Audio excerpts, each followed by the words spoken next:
নমস্কাৰ সকলো চন্দ্ৰশিল্পীক মোৰ আন্তৰিক শুভেচ্ছা জ্ঞাপন কৰিলোঁ।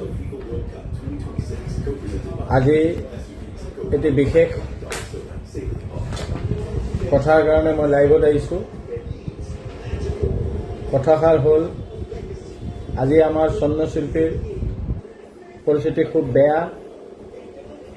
সেয়ে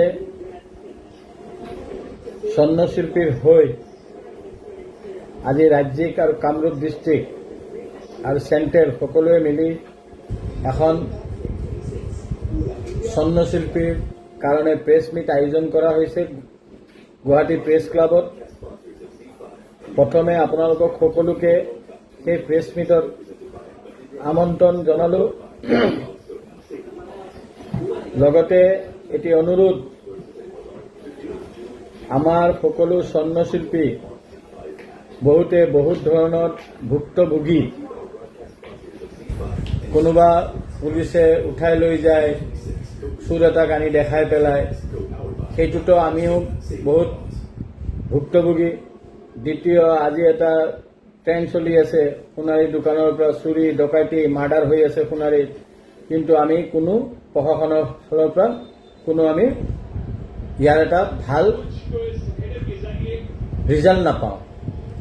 দ্বিতীয় কথা, চোৰ এটাই আহি সোণাৰীক দেখাই দিয়াৰ লগে লগে একদম ঘৰৰ পৰা ষ্টাৰ্ট কৰি গোটেই সোণ ৰিকভাৰী কৰি লৈ গুচি যায়। চোৰৰ সোণখিনিতো বাদেই দিয়ক, আমাৰ থকা গোটেই সোণ লৈ যায়, আৰু সেই সোণখিনি আমাৰ এতিয়া হয় থানাত জমা থাকে, নহ'লে পুলিচৰ ৰাখি দিয়ে। আমি বহুত আমাৰ হৈ কথা পতা কোনো মানুহেই নাই। সেয়ে আজি আমাৰ ৰাজ্যিক আৰু চেণ্ট্ৰেল কমিটি, ডিষ্ট্ৰিক্ট কমিটিৰ ছেক্ৰেটাৰী প্ৰেছিডেণ্ট ডাঙৰ বৰমূৰীয়াসকলে মিলি এই প্ৰেছ মিটখন আয়োজন কৰা হৈছে। একমাত্ৰ আপোনালোকৰ স্বাৰ্থত বা আমাৰ কাৰণে নহয়, আমাৰ চন্দ্ৰশিল্পী ভাইসকলৰ যি সুবিধা অসুবিধা আছে সেইখিনি আমি দাঙি ধৰিব বিচাৰিম।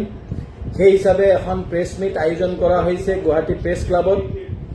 আপোনালোকক হাত জুৰি বিনতি কৰিছোঁ যে আপোনালোক আহক, আমাৰ যিটো হক, আমাৰ যিটো পাবলগীয়া, সেইখিনি আমি চৰকাৰৰ ওচৰৰ পৰা আমি ল'ব পাৰাৰ আপোনালোকে যেতিয়া বেকত থাকিব, তেতিয়া নিশ্চয় আমাৰ মানুহখিনি যেতিয়া আমি একত্ৰিত হ'ম, এজনৰ দুখ বুজি পাম, তেতিয়া নিশ্চয় আমি পাবলগীয়া যিখিনি আমাৰ হক, আমাৰ প্ৰয়োজনা যিখিনি আমাক লাগে, আমি সেইখিনি এদিন পাম। আৰু সেইখিনি পাব লগা হ'লে আমি সকলোৱে একত্ৰিত হ'ব লাগিব। আৰু যদি একত্ৰিত নহয়, আজি আমি 5জনে ওলাই আহিছোঁ আৰু 100জনে শুই আছে, তেতিয়াহ'লে ভাই এয়াই মোৰ লাষ্ট।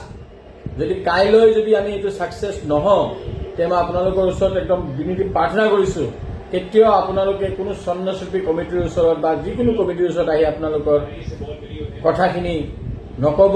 কিয়?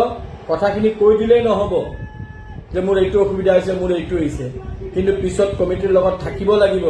আপোনালোকে থাকিলে মোৰ এখন হাত আৰু আপোনালোকৰ 50খন হাত, কিমান ডিফাৰেঞ্চ। আপোনালোকৰ সহযোগিতাই আমাক আগুৱাই লৈ যাব আৰু আমি চন্দ্ৰশিল্পী, আমাৰ মৰ্যাদা, আমাৰ আমি বাচাব পাৰিম। নহ'লে এদিন এনেই আমি ধ্বংস হৈ গৈছোঁ। আজি কোনো কাৰিকৰৰ হাতত কাম নাই, একো নাই, খাব নোৱাৰা হৈছে, ঘৰ নচলা হৈছে, বিল দিব নোৱাৰা হৈছে। সেয়ে আপোনালোকক অনুৰোধ কৰিছোঁ, একদম হাত ধৰি ভৰিত ধৰি আপোনালোকক ৰিকুৱেষ্ট কৰিছোঁ, আপোনালোকে যেতিয়াই চন্দ্ৰশিল্পী কিবা কল আহিব, মাতিব, আপোনালোকে সদায় আহিবলৈ চেষ্টা কৰিব। অসুবিধা থাকে, অসুবিধা এৰি হ'লেও মাজত আপুনি আহিব লাগিব। কিয়? আপোনাৰ সংসাৰখন বাচাব লাগিব, আপোনাৰ ঘৰখন, আপোনাৰ দোকানখন বাচাব লাগিব। যদি আপুনি ঘৰ দোকান নাবাচায়, সেই এদিন আপুনিতো যাব, সকলো চন্দ্ৰশিল্পী এদিন পথৰ ভিখাৰী হ'ব। সেয়ে ভিখাৰী হোৱাৰ আগতে আমি আমাৰ নিজৰ ষ্টেণ্ড আমি জানো চৰকাৰৰ ওচৰত দাঙি ধৰিব পাৰোঁ। সেয়াই কৈ আপোনালোকক ক'লো যে 12টা বজাত প্ৰেছ ক্লাবত আপোনালোকে আহে, আৰু এই প্ৰেছ মিটখন এটা চৰকাৰলৈ জানো আমি এটা ভাল বাৰ্তা দি পঠাব পাৰোঁ যে আমাৰ সমস্যাখিনি দাঙি ধৰিব পাৰোঁ। সেই হিচাপে আপোনালোকক আমন্ত্ৰণ কৰিছোঁ। আপোনালোকৰ আহাৰ কামনা কৰিলোঁ। আপোনালোকে আহিব আৰু আমাক সহযোগ কৰিব, তেতিয়াহ'লে ভাবিব চন্দ্ৰশিল্পী জীয়াই থাকিব। ধন্যবাদ, নমস্কাৰ।